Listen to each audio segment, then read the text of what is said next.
The 24-25 Women's Super League is on winter break and it gives us a perfect chance to assess every team's season so far. We discuss whether they've met expectations in the first half of the season, what transfers they need to do in January, and predict the second half of the campaign. Now we're on to Aston Villa. Following the sacking of Robert de Poor, Aston Villa are left without a manager. In this video, we discuss whether the interim Sean Gota will take the role permanently and what other options are available to the Villains. We also discuss why no signings might be a good thing for Aston Villa this January. This is our mid-season review for Aston Villa. Alright, let's get into it then. The second instalment in this series, we're going to be looking at every WSL club's season so far. A little mid-season review. Today we are on to Aston Villa then, a season that looked like it was going to start really well, then went all very poorly, and then suddenly they've had a little bit of a resurgence in recent weeks, Harry. So how would you summarise their start to the season?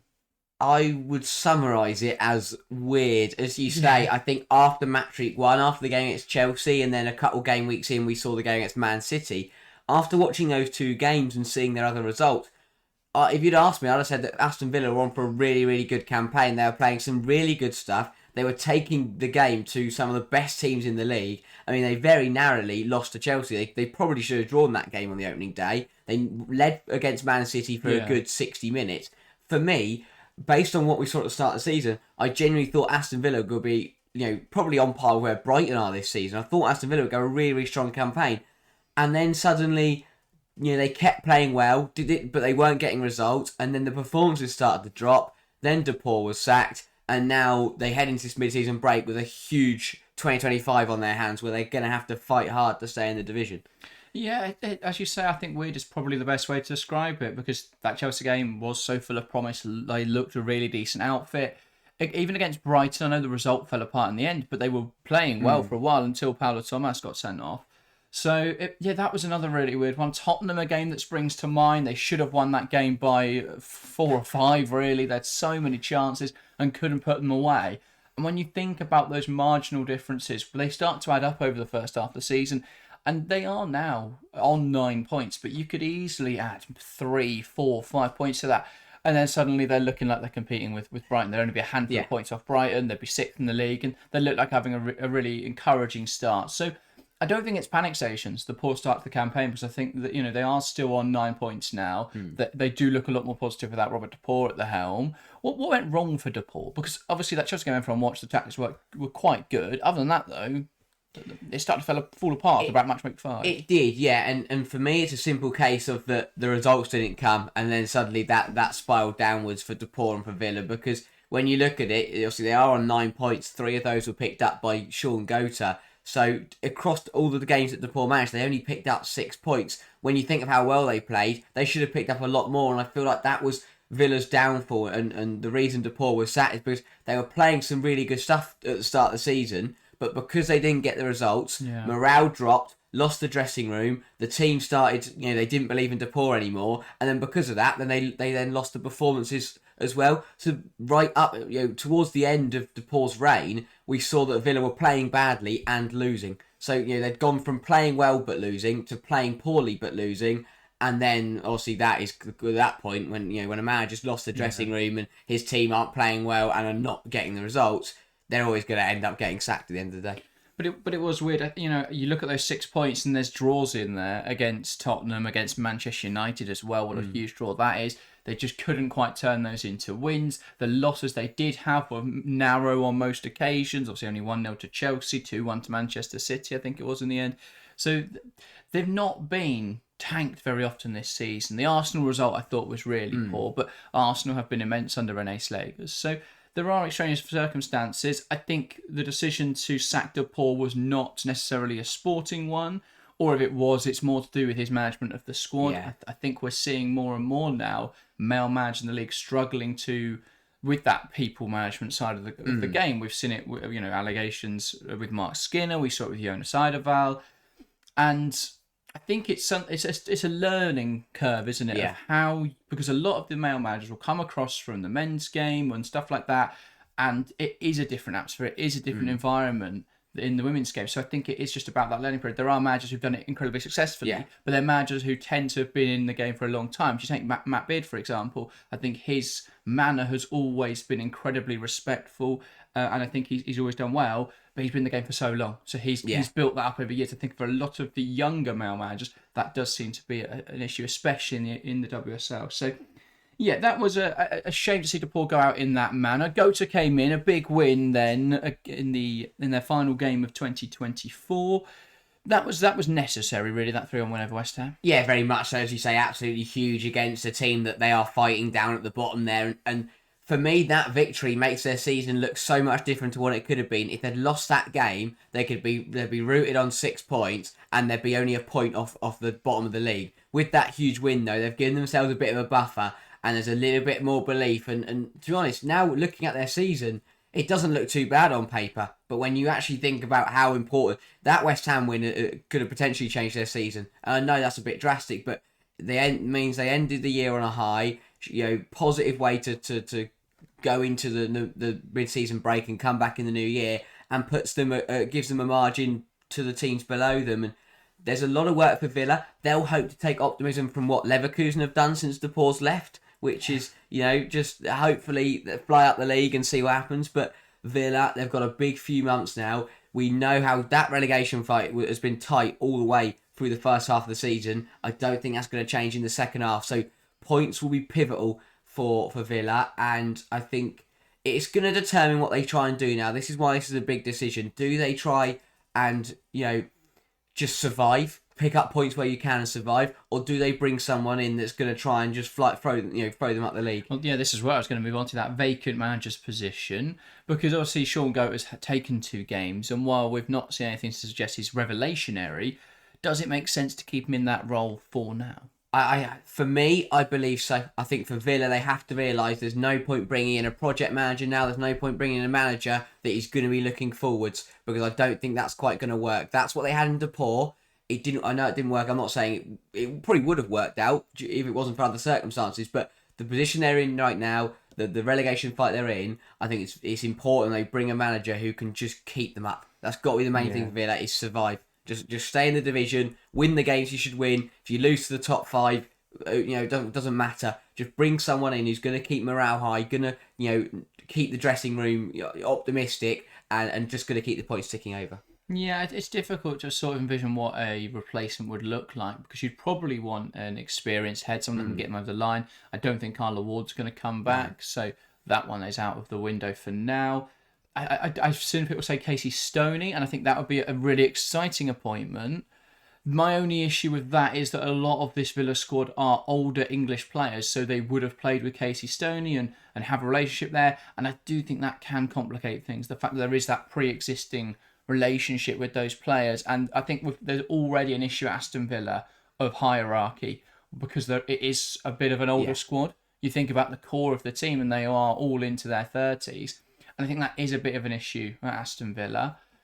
So perhaps someone like Sonia wouldn't be the best example, but I think she is a good manager. And I think someone like that who will just get them playing good football to keep them in the league is exactly what they need. Yeah, very much so. I think it depends when they want to do that. They could do that now, and they could see that, whoever they bring in, they could bring them now. Whether they'll stick with Sean Goat for 6 months, he keeps in the league, and then they bring a new manager in the summer who can overhaul the squad and do what they want with it, probably could be what we see as well. So, because that's the thing, they've either got to bring in a manager who's going to work with those experienced players, or who's going to cut those experienced players. Because as you say, if you bring in a younger manager who is only late 30s, early 40s, they haven't really got the experience advantage over those older players. So if they're not going to work with them, then they're going to have to get rid of them, because if not, they're going to clash. And that is what we saw kind of with... Well, it's that interesting, isn't it? Do you utilise that experience, or do you need to be authoritarian with it and say, no, I'm the manager, you need to listen to my command? That's the interesting judgment of it. I think it's difficult timing with the sacking of DePaul. Obviously, it wasn't a planned out, methodical decision, so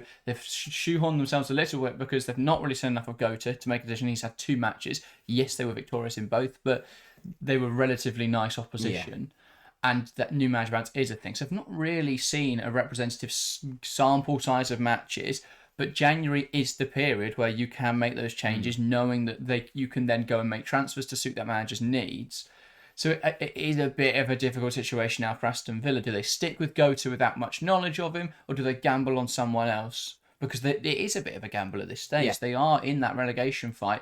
their next appointment has to be spot on. Yeah, my reason for favouring with Gota would be that I think that what Sean Gota did so well in the Charlton game and in the West Ham game is he played the players he knows can do well. And what I mean by that is Aston Villa have, if Aston Villa have the starting excuse me, the Aston Villa have the starting 11 to stay in the league comfortably, and that is what Sean Gota did.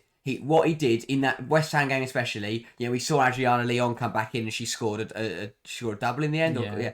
And that's what I think he'll do. And that, for me, will be enough to see them in the league because their squad is good enough to stay up. So if Sean Gota just goes out there and puts 11 experienced players who, majority of them played last season, who know how to win games, they will stay up automatically. And they can have 6 months there where they kind of just not take it easy, but they can have 6 months of preparation for when a new manager could come in the summer. But it depends. If they're ambitious, they'll bring someone in January and try and make a good go of the second half of the season. For me, I would consolidate and I would just focus on staying up.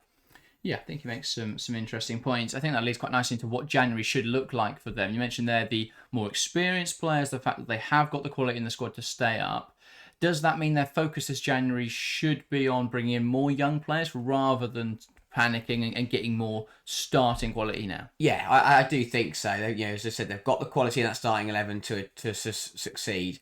For me, as you say, start feeding those younger talents. And they did that a little bit under DePaul. We saw some really exciting players come in, like Missy Bo-Kearns and, even the likes of Grant, who aren't, incredibly old.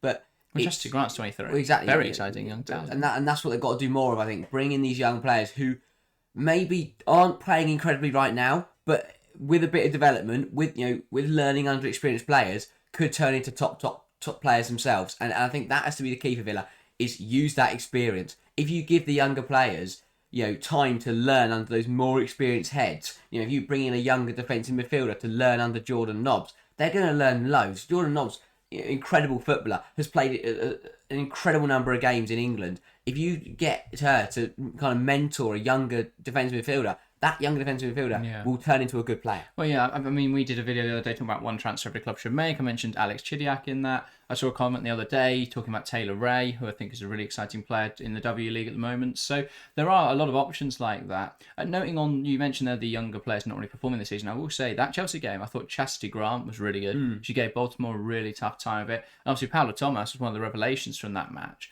We've not really seen that yet. But I think if a manager can come in, get the best out of those kind of players, get Missy Bo-Kearns firing, I think that really changes how dangerous Aston Villa are. Because you've still got players like Kenza Dali in there, who is a great attacking midfielder on her day. You've got Rachel Daly, who can be an incredibly prolific striker. We saw her pick up the Golden Boot only 2 seasons ago now. So there's definitely an opportunity. If you get her firing, you stay in the league. I think you've got Jordan Nobbs, Lucy Stanforth, a nice pivot there. Maybe a bit more rotation, a bit more legs in there, because I think they do get tired later in the games. And then I think the defence on paper looks fairly solid, and in most games has been solid. There have been games where it's fallen apart, but they tend to come against the likes of Arsenal. I think when you've seen them against Chelsea, against Manchester City, against United, they've been really well disciplined. So I think it's going to be interesting to see, but I think this Villa squad will be absolutely fine. Yeah, They've just got to get the managerial appointment right and keep the morale high. I think they're good enough set players. Because, with bringing in the experienced players to start, suddenly you're in a position now where it's like,